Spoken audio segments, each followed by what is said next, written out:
আসসালামু আলাইকুম। ইউটিউবার চ্যানেলে তোমাদের সকলকে স্বাগতম। আজকে আমরা দেখব ৮ম শ্রেণীর গণিত বিষয়ের আমাদের অধ্যায় ১ প্যাটার্নের আমাদের অনুশীলনের অঙ্ক বহু নির্বাচনী প্রশ্ন। এই পর্বে আমরা বহু নির্বাচনী প্রশ্নগুলো সমাধান করব। তাহলে ১ নাম্বার বলে দিয়েছে ৯৯৯৯ কোন বীজগণিতীয় রাশির শততম পদ? শততম মানে আমাদের ১০০তম পদ বলছে বের করার জন্য। তাহলে এর উত্তরটি দেখো। ৯৯৯৯ কে আমরা ১০,০০০ থেকে ১ বিয়োগ করব। তাই ১০,০০০ মানে হলো আমাদের ১০০ স্কয়ার বিয়োগ ১। তাহলে এখানে ১০০ কে যদি আমরা ক কল্পনা করি তাহলে ক স্কয়ার বিয়োগ ১, যেখানে ক হবে ১০০ বা শততম পদ।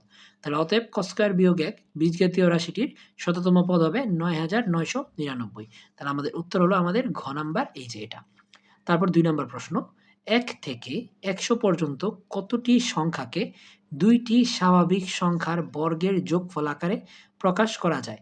২টি স্বাভাবিক সংখ্যার যোগফল আকারে প্রকাশ করতে হবে এবং এটা হবে বর্গ, বর্গের অন্তর হিসেবে।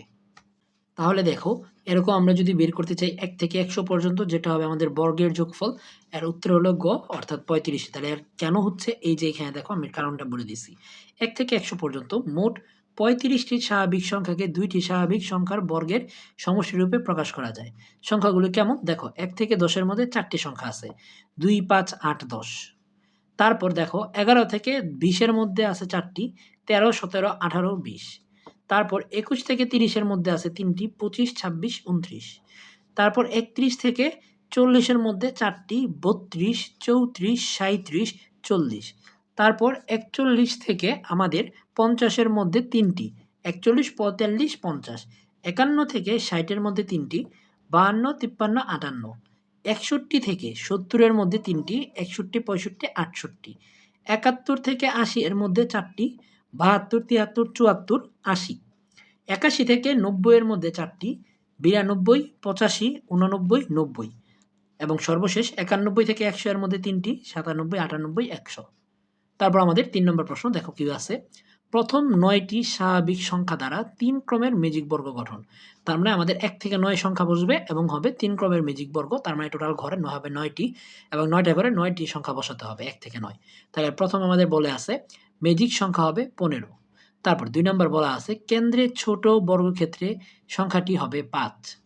৩ নম্বর বলা আছে ক্ষুদ্র বর্গক্ষেত্রগুলোতে ১ থেকে ১৫ পর্যন্ত ক্রমিক স্বাভাবিক সংখ্যা বসানো থাকে। তাহলে এই ৩টা থেকে আমাদের কোনগুলো সত্য হবে দেখো এর সমাধান। ৩ ক্রমের মেজিক বর্গ গঠন আমি এই যে করে দিলাম। তাহলে আমাদের এখানে দেখো সংখ্যা বসাচ্ছে ১ থেকে ৯, ১, ২, ৩, ৪, ৫, ৬, ৭, ৮, ৯। এই যে দেখো টোটাল ৯টা সংখ্যা বসানো আছে এবং ৯টি ঘরে। তাহলে দেখো ক্ষুদ্র বর্গক্ষেত্রগুলো ১ থেকে ৯ পর্যন্ত ক্রমিক স্বাভাবিক সংখ্যাগুলোর বসানো আছে। পাশাপাশি উপর নিচ কোনাকুনি যোগ করলে প্রতিবার যোগফল ১৫।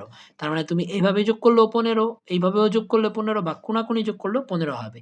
তাহলে আমাদের উত্তর কোনটা হবে? আমাদের উত্তর হবে ক নাম্বার, মেজিক সংখ্যা হবে ১৫, মানে কোনাকুনি যেভাবেই যোগ করি ১৫ এবং কেন্দ্রে ছোট বর্গ সংখ্যাটি হবে ১৫। এই যে দেখো কেন্দ্রে ছোট সংখ্যাটি হলো আমাদের ৫। তাহলে আমাদের ১ আর ২ হলো উত্তর। তারপর আমাদের ৪ নাম্বার, নিচের উদ্দীপকের আলোকে ৪ ও ৫ প্রশ্নের উত্তর দাও। এখানে আমাদের একটা বর্গ সংখ্যা দিয়ে দিয়েছে মেজিক বর্গ গঠন, যেখানে আমাদের মাঝে রয়েছে ক। এই ক এর কাজটি আমাদের সমাধান করতে হবে। দেখো এখানে বলে দিছে ৪, মেজিক বর্গটির মেজিক সংখ্যা কত? মেজিক সংখ্যা মানে হলো আমাদের পাশাপাশি বা উপর নিচ বা কোনাকুনি যোগ করলে যে সংখ্যাটা হয় এটা হলো মেজিক সংখ্যা। তাহলে আমরা যদি এভাবে যোগ দেই এবং এভাবেও যোগ দিই বা কোনাকুনি যোগ দিই তাহলে আমাদের যোগফল কত পাই? আমাদের পাই ৪৫। তাহলে দেখো উত্তরের সমাধানে বলা আছে মেজিক বর্গে পাশাপাশি উপর নিচ ও কোনাকুনি যোগ করলে প্রতিবার যোগফল ৪৫ হবে। তারপর ৫ নম্বর প্রশ্ন, ক চিহ্নিত স্থানে উপযুক্ত সংখ্যাটি কত? এখন এই উপযুক্ত সংখ্যাটা, এই ক এর জায়গায় উপযুক্ত সংখ্যাটা বের করতে গেলে আমরা জানি এই সম্পূর্ণটা যোগফল হয় আমাদের টোটাল ৪৫। তাহলে এটা দেখো আমরা বলতে পারি ১৪, তারপর ক আর ১৬, এই সবগুলা মিলে আমাদের হচ্ছে ৪৫।